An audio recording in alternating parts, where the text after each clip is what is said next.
case. So male, age 46, pathological change. The patient is approaching 50 years of age, suggesting that when the pathogenic cold invaded the shoulder, the local antipathogenic Chi was insufficient. The cold therefore remained in the channels and collaterals and caused shoulder pain. Pathogenic cold is characterized by constriction and stagnation and does not move. The pain thus remains localized. The obstruction of the channel is severe because of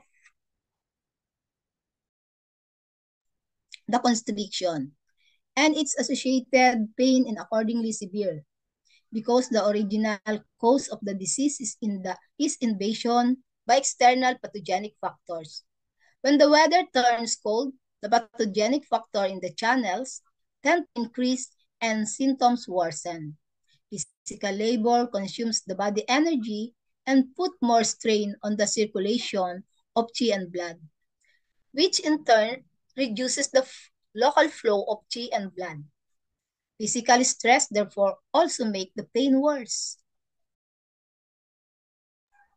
The patient has no other symptoms and his general health is good.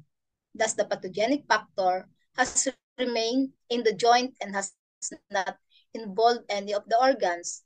The normal tongue also indicates that the site of the disease is not very deep. The pulse is wiry and tight, implying constriction of the vessels by pathogenic cold, giving rise to pain. The patient has a local insufficiency of antipathogenic factor, but does not he have a deficiency pattern? In traditional Chinese medicine, the onset of any disease must involve a relative deficiency of antipathogenic factor. However, a deficiency pattern is diagnosed on the basis of the entire presentation. In other words, although the onset of disease always involves deficiency of the antipathogenic factor, a pattern of deficiency is not always present.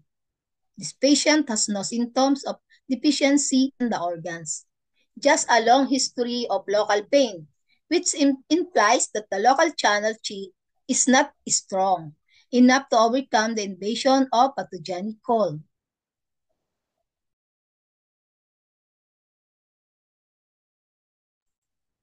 So let's see the diagram.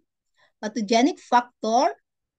So pag pumasok na po siya sa healthy people, pag healthy people po, ang antipathogenic factor ay strong. So lalaban siya ngayon. So antipathogenic factor is able to prevent pathogenic factor. So pag malakas yung yung antipathogenic factor mo, yung energy, yung panlaban, no onset. While unhealthy people, insufficiency of antipathogenic factor, yun yung mga malnourished, mga sakitin. So, konti po yung panlaban niya dun sa mga antipathogenic factor, yung mga sanhi ng sakit. So, antipathogenic factor is not able to prevent pathogenic factor. So, the onset.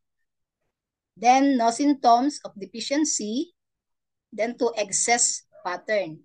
While the other is symptoms of deficiency, makakakita po dyan ng deficiency patterns. Pattern of disease. There is obstruction of the joint by external pathogenic factors causing obstruction in the channel. It is thus a channel collateral pattern. There is no local redness or swelling, and there are no generalized symptoms of heat, because external cold is the pathogenic factor. This is accordingly a pattern of cold. The cold is intense and the obstruction in the channel is severe, indicating that the pattern is